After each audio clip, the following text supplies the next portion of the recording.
guys, welcome back to my channel.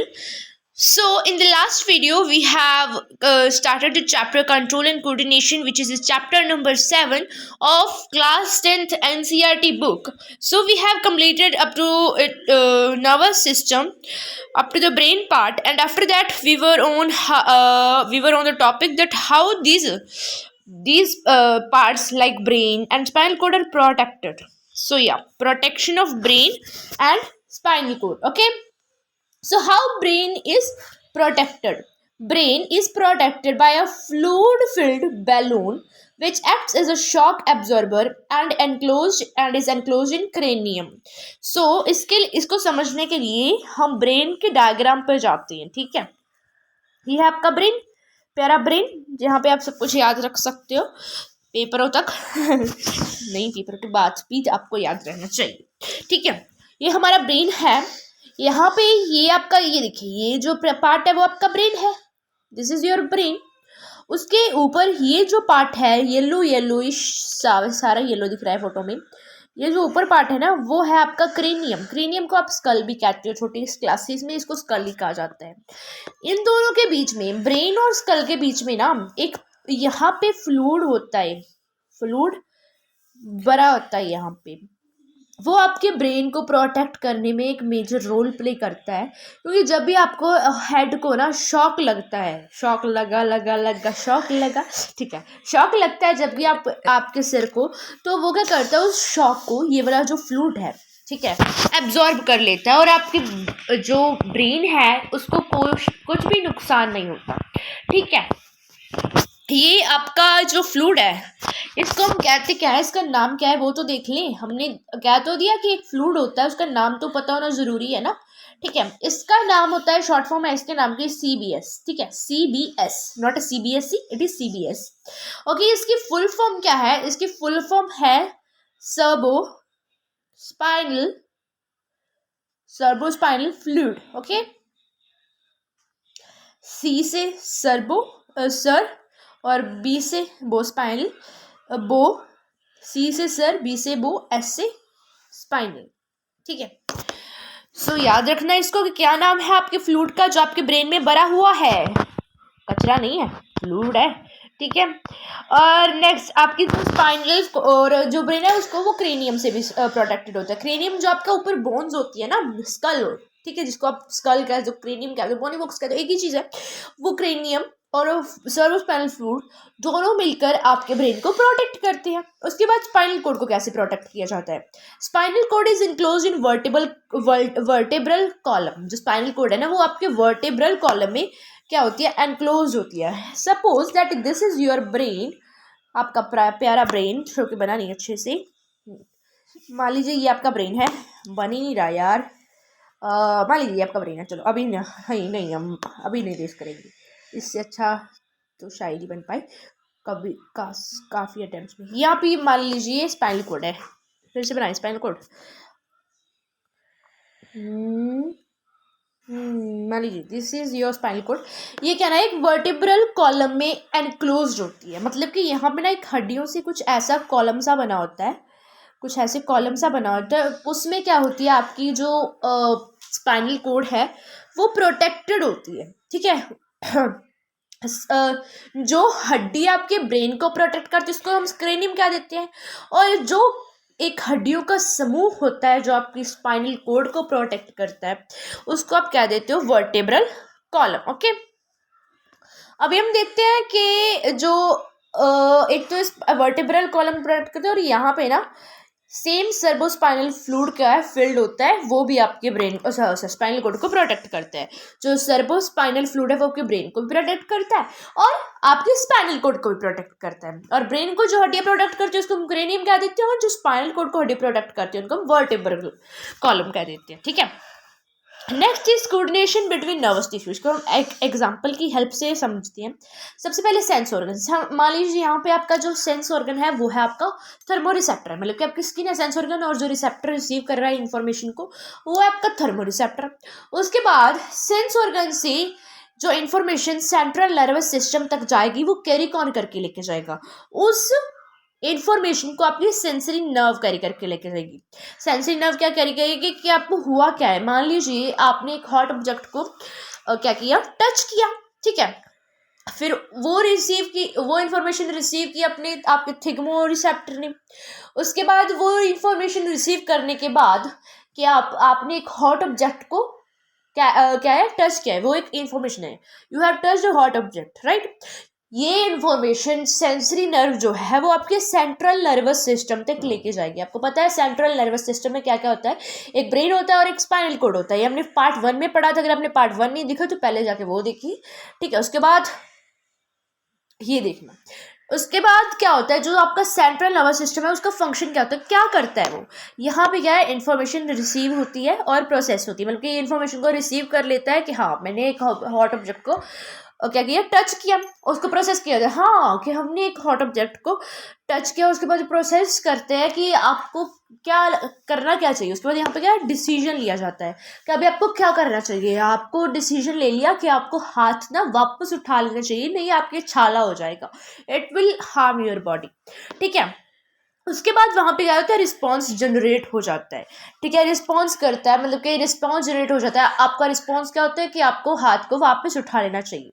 Decision लिया कि आपको हाथ को उठा लेना चाहिए, और रिस्पॉन्स क्या है कि वो रिस्पॉन्स कर देता है आपके मसल्स को एक रिस्पॉन्स जनरेट करता है कि भैया आप अपना जो हाथ है ना वो उसको वापस उठा लो, राइट।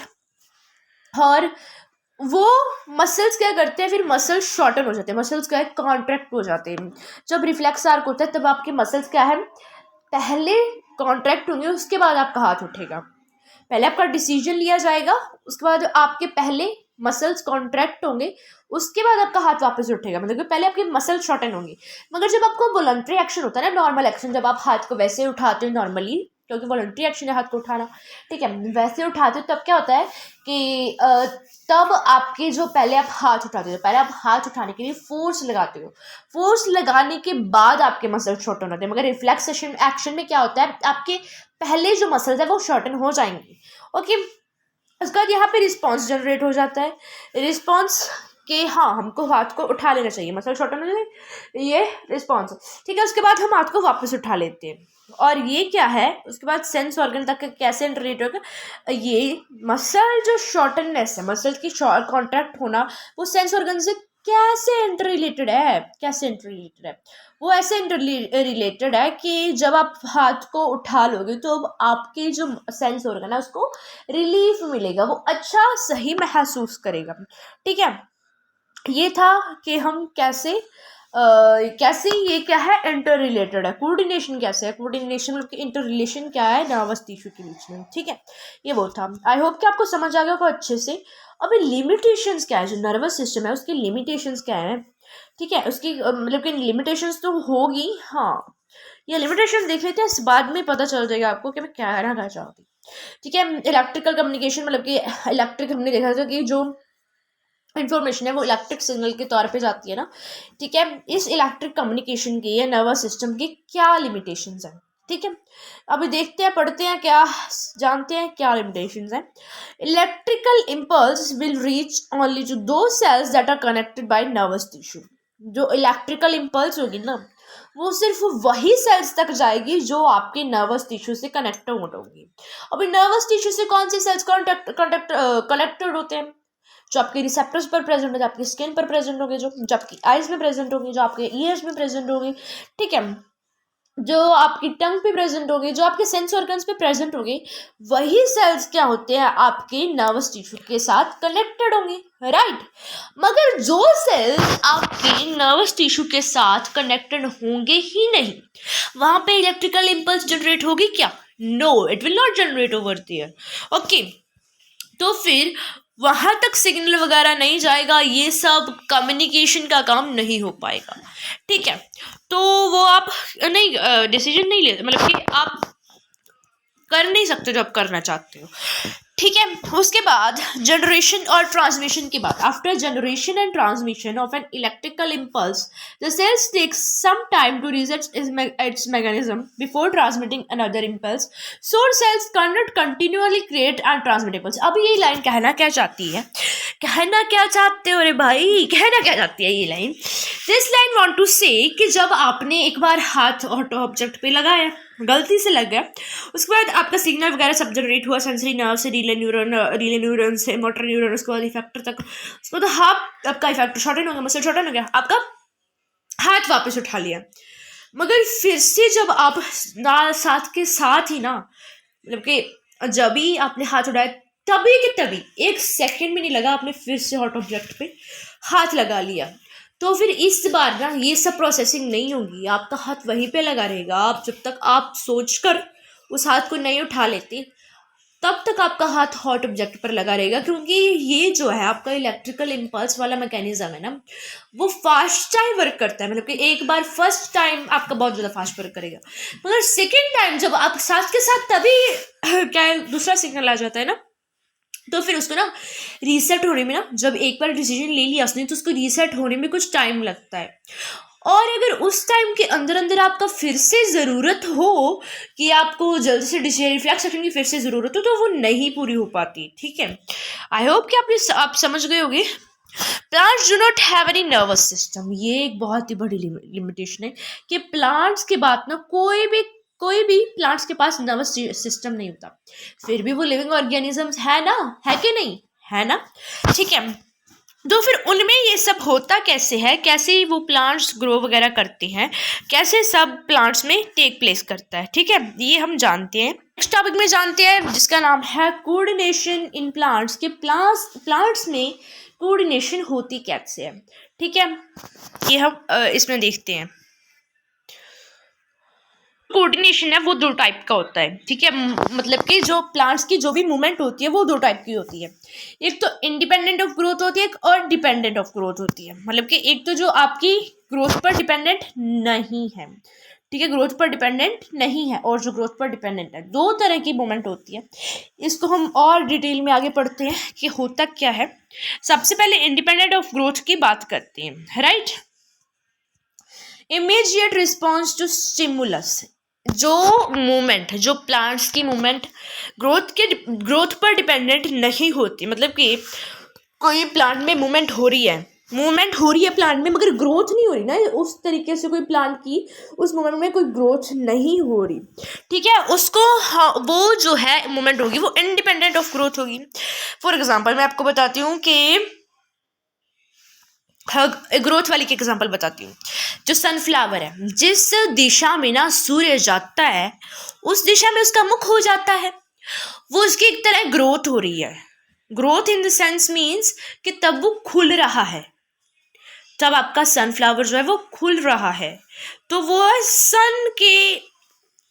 सन पर डिपेंडेंटली क्या होती है, ग्रोथ हो रही है। ठीक है, मगर रात को सनलाइट प्रेजेंट नहीं होती तो वो मुरझा जाता है, वो उसकी ग्रोथ का ही वो टॉपिक होया नहीं ना, ये ग्रोथ का टॉपिक नहीं हुआ। सनफ्लावर का जो एग्जांपल है वो इंडिपेंडेंट ऑफ ग्रोथ का है।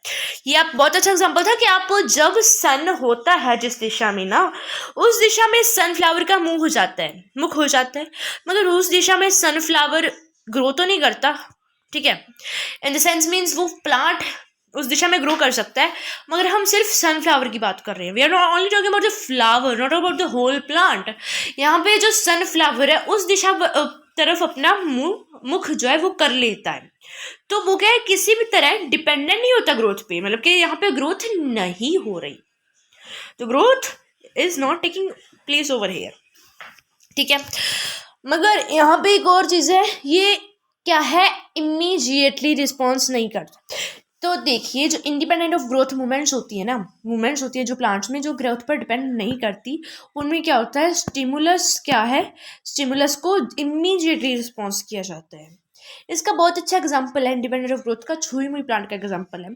छुई मुई प्लांट क्या है, एक प्लांट होता है जिसको हम टच मी नॉट प्लांट कहते हैं इंग्लिश में, और वैसे ही इसका नाम छुई मुई प्लांट है, और साइंटिफिक नेम इसका कुछ और है, I think something pudica something like this. तो उसको आप ना माइमोसा पुदिका भी कहते हो, उसको माइमोसा स्पेलिंग लिख देती हूँ एक बार। उसको कहा जाता है MIMOSA, माइमोसा पुदिका। ये छुई प्लांट का छुई मुई कैसे स्पेलिंग, छुई मुई।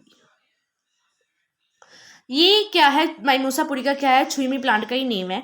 और इसको शेम प्लांट भी कहा जाता है, टच मी नोट प्लांट भी कहा जाता है, बहुत सारे नेम्स। ठीक है, ये एक बहुत ही अच्छा एग्जांपल है मूवमेंट का, जो इंडिपेंडेंटली होती है, ग्रोथ की जो इंडिपेंडेंटली मूवमेंट होती है उसका बहुत ही अच्छा एग्जांपल है छुईमी प्लांट, जिसको आप शेम प्लांट कह देते हो।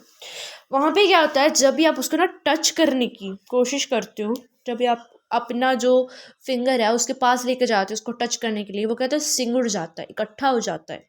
ठीक है, तो वो क्या है, वहाँ पे उसके पास उसमें ग्रोथ तो नहीं हो रही ना, उसमें ग्रोथ नहीं हो रही, उसके पत्ते जो है वो एक तरह मुरझा हो जाते हैं, एक पत्ते मुरझा जाते हैं, राइट, इकट्ठे हो जाते हैं। कैसे होते हैं मैं आपको उसकी फोटो भी दिखाती हूँ। ये आपके सामने प्रस्तुत होने जा रही है माइमोसा पुदिका जी की इमेज। ये जो आपका प्लांट है वो कुछ ऐसा दिखता है, देखोगे तो आपका जो प्लांट है वो ऐसा दिखता है। और अभी हम देखते हैं before and after when you touch it. ठीक है, जब आपको इसको टच करते हो उसका बिफोर एंड आफ्टर, वैसे ही ऐसे दिख रहा है, मतलब कि देखो बिफोर पहले ही ऐसा दिखता है, इसके जो पत्ते होते हैं वो ऐसे खुले होते हैं, मगर जब इसको टच करोगे ना तो आपके इसके पत्ते ना मुरझा जाएंगे। तो ये टच मी नॉट प्लांट है। ठीक है, ये क्या है, इसमें किसी भी तरह की ग्रोथ हो रही है क्या, नहीं, ग्रोथ नहीं हो रही है, ये रिस्पॉन्स कर रहा है कैसे, जैसे हम रिस्पॉन्स करते हैं ना किसी चीज़ को, या आप आपकी बहन ने आपके थप्पड़ मारा तो आप उसके वापस थप्पड़ मारोगे कि नहीं मारोगे। ठीक है, आप उसको ज़रूर थप्पड़ मारोगे, वो हमारा रिस्पॉन्स है, वहाँ पे आपकी ग्रोथ तो नहीं हो रही। आप चाहे बड़े के हमने बदला लिया, आप बड़े दिखने लग जाते हो, मगर कहीं से आप ग्रो तो नहीं कर रहे, लंबे तो नहीं हो रहे ना। This response is independent of growth. और यहाँ पे भी क्या है, इंडिपेंडेंट ऑफ ग्रोथ है, इंडिपेंडेंट ऑफ ग्रोथ जो रिस्पॉन्स जनरेट हो रहा है। ठीक है, उसके बाद जो प्लांट्स होते हैं वो क्या क्या करते हैं, plants use electrical chemical means to convey information from cell to cell. जो प्लांट्स हैं वो एक सेल से दूसरे सेल में इंफॉर्मेशन को कन्वे करने के लिए इलेक्ट्रिकल केमिकल मीन्स का यूज करते हैं। ठीक है, for movement to happen, cells change their shape by changing the amount of water in them, resulting in swelling or shrinking of cells. अभी कोई अगर मूवमेंट करानी है प्लांट्स में तो आप तो क्या होता है, तो कैसे होती कैसे है मूवमेंट प्लांट्स में, तो फिर मूवमेंट को कराने के लिए ना जो सेल्स होते हैं वो अपनी शेप को चेंज कर लेते हैं। अब ये शेप कैसे चेंज कर सकते हैं सेल्स, उनमें ना सेल्स में पानी भरा होता है। ठीक है, अगर आप पानी को भर लोगे तो वो स्वेल हो जाएंगे, मोटे हो जाएंगे, अगर आप पानी को निकाल दोगे तो वो श्रिंक हो जाएंगे, वो सिंगुड़ जाएंगे। ठीक है, प्लांट्स में किसी मूवमेंट को करवाने के लिए जो सेल्स है वो अपनी शेप को चेंज कर लेते हैं by changing the amount of water. ठीक है, वाटर के अमाउंट को चेंज करके प्लांट जो अपनी मूवमेंट को अपनी शेप को चेंज कर लेते हैं। इससे क्या होता है, उनकी स्वेलिंग हो जाती है या श्रिंकिंग हो जाती है। एग्जाम्पल ये देखिए, मैंने छुई प्लांट का एग्जाम्पल दिया है, बेस्ट एग्जाम्पल है इंडिपेंडेंट ऑफ ग्रोथ की मूवमेंट का। ठीक है, ये एग्जाम्पल किसका है, आपका छुई में प्लांट का है। ठीक है, drooping of leaves of touch me not plant on touching it. जब हम टच मी नॉट प्लांट को टच करते हैं या माइमोसा पुदिका को जब हम टच करते हैं तो जो उसके पत्ते होते हैं वो ड्रूप कर जाते हैं। ड्रूप का मतलब होता है मुरझाना, मुरझाना होता है। ठीक है, next is dependent of growth. ठीक है, पहले हमने देखी इंडिपेंडेंट ऑफ ग्रोथ कैसे मूवमेंट होती है प्लांट्स में, अभी डिपेंडेंटली ऑन ग्रोथ, ग्रोथ पर डिपेंडेंट होके कैसे मूवमेंट होती है, उसके 5 टोटल क्या है आपके टाइप्स हैं। ये जो, हाँ ये देखिए यहाँ पे एक मेन चीज रहेगी कि इस मूवमेंट को जो इंडिपेंडेंटली होती है ग्रोथ की, उस मूवमेंट को क्या कहा जाता है, उस मूवमेंट को कहा जाता है नास्तिक मूवमेंट। को बताती हूँ एग्जाम्पल स्पेलिंग लिख के, NASTICMOVEMENT।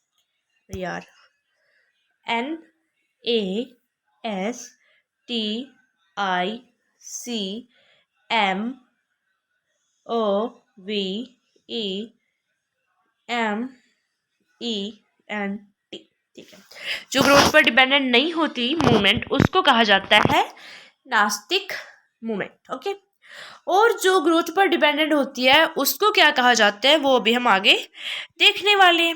ओके, सो यहाँ पे देखिए, जो मूवमेंट ग्रोथ पर डिपेंडेंट होती है, ठीक है, ग्रोथ पर डिपेंडेंट होती है, उसको हम कहते हैं ट्रॉपिक मूवमेंट, उसको हम कहते हैं ट्रॉपिक मूवमेंट। ठीक है, ये क्या होती है, स्टिमुलस को रिस्पॉन्स करती है और ये डायरेक्शनल होती है। मतलब डायरेक्शनल मूवमेंट्स क्या होती है, मतलब कि जब आपका कुछ भी हुआ, स्टिमुलस हुआ, ठीक है, स्टिमुलस क्या होता है, चेंज इन द एनवायरनमेंट होता है, कुछ भी स्टिमुलस हुआ एनवायरनमेंट में तो वे करती हैं एक डायरेक्शन में ग्रो करना स्टार्ट कर देती है, ग्रो करना स्टार्ट कर देती है। तो ये क्या हुई, आपकी एक डायरेक्शनल मूवमेंट हुई, डिपेंडेंट ऑफ ग्रोथ हुई, और इसको हम क्या कहते हैं, ट्रॉपिक मूवमेंट कहते हैं। अब इसके 5 टाइप्स आ गए, देयर आर 5 टाइप्स। इसको हम पहले एक एक बार ना फोटो से देख लेंगे और एक एक बार क्या करेंगे, उससे देख लेंगे, यहाँ से पढ़ लेंगे। ठीक है, पहले हम फोटोट्रॉपिज्म को पढ़ेंगे, उसके बाद उसके इमेज से देखेंगे कि कैसे होता है। फोटोट्रॉपिज्म क्या होता है, movement in terms of light, और you can also say growth in terms of light, क्योंकि जो ग्रोथ है वो एक डायरेक्शन में होगी, वो डायरेक्शनल होगी ना ग्रोथ। ठीक है, मतलब कि पिक्चर से और अच्छा क्लियर हो जाएगा। ये ना 2 टाइप की होती है, पॉजिटिव होती है ग्रोथ, एक नेगेटिव। पॉजिटिव मतलब कि जो लाइट के टूवर्ड्स जाएगी, और नेगेटिव मतलब कि जो लाइट के अवे जाएगी। इसका पिक्चर से बहुत अच्छा देखते हैं, देखते हैं कैसे होता है ये। ठीक है, ये देखिए, यहाँ पे ही है हमारी फोटोट्रॉपिज्म की इमेज। जो पहले था, जो आपका प्लांट था, वो पहले बिल्कुल ही ना सीधा सीधा ग्रो हो रहा था, पहले बिल्कुल सीधा आपका प्लांट ग्रो हो रहा था। यहाँ पे आप देख सकते हो, ऊपर सन था, बिल्कुल ऊपर आपका प्लांट ग्रो हो रहा था, और नीचे आपकी क्या थी आपकी नीचे बिल्कुल सीधी स्टेम ग्रो हो रही थी। ओके, बिल्कुल सीधा प्लांट ग्रो हो रहा था, बिल्कुल सीधी ही स्टेम ग्रो हो रही थी। उसके बाद जब आपका यहाँ पे सन आ गया, यहाँ से आपकी सनराइज गई, प्लांट की तरफ सनराइज गई, तो जो आपका प्लांट का अपर पोर्शन है वो सनलाइट की तरफ ग्रो करने लगेगा। ठीक है, अपर पोर्शन है जो आपका प्लांट का, वो सनलाइट की तरफ ग्रो करने लगेगा, और जो लीव्स है वो अवे फ्रॉम सनलाइट, वो इस तरफ ग्रो कर रही है, जो आपका प्लांट है वो इस तरफ ग्रो कर रहा है। आप देख सकते हो, स्टेम टूवर्ड्स लाइट बेंड कर जाती है और उस तरफ उसकी ग्रोथ चालू हो जाती है, इस तरफ वो ग्रो करना शुरू कर देगी। ठीक है, और जो रूट्स है वो इस तरफ ग्रो करना शुरू कर देंगे। ओके, ये देख सकते हैं आप क्लियर इमेज। उसके बाद अभी हम कीमोट्रोपिज्म की बात करते हैं। ठीक है, सॉरी, जियोट्रोपिज्म की बात करते हैं। जियोट्रोपिज्म में क्या होता है, जो मूवमेंट्स है वो इन टर्म्स ऑफ ग्रेविटी होता है, मतलब कि ग्रेविटी के टर्म्स में, एक मतलब कि चीज़ जो है ग्रेविटी के अवे जाएगी और एक टूवर्ड्स ग्रेविटी जाएगी। यहाँ पे हमने फोटोट्रॉपिज्म में देखा था कि जो पॉजिटिव ग्रोथ होगी वो टूवर्ड्स राइट होगी, जो कि स्टेम की होगी, हमेशा की हमेशा जो टूवर्ड्स राइट है वो स्टेम ही ग्रो करती है, और जो नेगेटिव ग्रोथ होगी मतलब कि अवे फ्रॉम राइट होगी वो रूट्स की होगी, हमेशा जो रूट्स हैं वो अवे फ्रॉम राइट ग्रो करती है, वो नेगेटिव फोटोट्रॉपिज्म शो करती है, और जो स्टेम है वो पॉजिटिव फोटोट्रॉपिज्म शो करती है। ओके, जियोट्रॉपिज्म भी पॉजिटिव, मगर यहाँ पे क्या है, जियोट्रॉपिज्म में क्या है, जो पहले नेगेटिव शो कर रही थी वो पॉजिटिव शो करेगी, और जो पहले पॉजिटिव शो कर रही थी वो नेगेटिव शो करेगी। मतलब क्या, जियो टूवर्ड्स ग्रेविटी, आपको पता है कि टूवर्ड्स ग्रेविटी जो है प्लांट्स की रूट्स ग्रो करती है, वो नीचे को ग्रो करती है ना सोयल में, और जो प्लांट्स की स्टेम है वो ऊपर को ग्रो करती है। वैसे तो हम नॉर्मली इस चीज़ को देख ही सकते हैं हर एक प्लांट में कि जो सारे प्लांट्स हैं उनकी जो स्टेम है वो ऊपर को ग्रो की हुई होती है, और जो उनकी रूट्स है वो नीचे को ग्रो की होती है। और इसको ना और भी अच्छे से समझने के लिए ना एक एक्टिविटी की जाती है जिसमें प्लांट को टेढ़ा ग्रो किया जाता है। टेढ़ा कैसे ग्रो किया जाता है वो हम देखते हैं। जो आपकी रूट्स हैं, ठीक है, आपने क्या किया, एक पॉट लिया, ठीक है, एक गमला लिया जिसमें आपने प्लांट को ग्रो किया हुआ था पहले से। उसके बाद जो उसकी स्टेम होगी ना, उसको अगर आप टेढ़ा करके रख दोगे पॉट को, ठीक है, उसकी स्टेम क्या है, ऊपर की तरफ ग्रो करने की लगेगी। पहले मान लो यहाँ पे आपका जो पॉट था वो सीधा था, तो आपकी स्टेम यहाँ पे इस तरफ ही ग्रो कर रही थी, और आपकी रूट्स सीधी ग्रो कर रही थी इस तरफ को। But when you tilted the pot, and the stem started to growing towards the means away from gravity, and roots started growing towards gravity. यहाँ पे आपका पॉजिटिव जियोट्रॉपिज्म होगा और यहाँ पे आपका नेगेटिव जियोट्रॉपिज्म होगा. ओके, नेगेटिव और पॉजिटिव. इस तरफ क्या है, ग्रेविटी है. ओके, बहुत आसान था ये. तो ये चैप्टर ना सारा का सारा बहुत ही आसान है, बस एक बार समझने की देर है. नेक्स्ट चीज देखते हैं. नेक्स्ट ट्रॉपिज्म क्या है. नेक्स्ट टॉपिक मूवमेंट है आपकी हाइड्रोट्रॉपिज्म. हाइड्रो यहाँ से आप ना याद रख सकते हैं कौन सा क्या है. सबसे पहले फोटो मतलब कि लाइट. साइंस में फोटो को मतलब होता है लाइट, राइट. और उसके बाद आपका आता है जियो मतलब कि जियोग्राफी पढ़ते हो, मतलब कि अर्थ के टर्म्स में जियो मतलब कि ग्रेविटी होता है. ओके, उसके बाद हाइड्रो से मतलब होता है वाटर. ओके, वाटर में भी देखते हैं अभी हम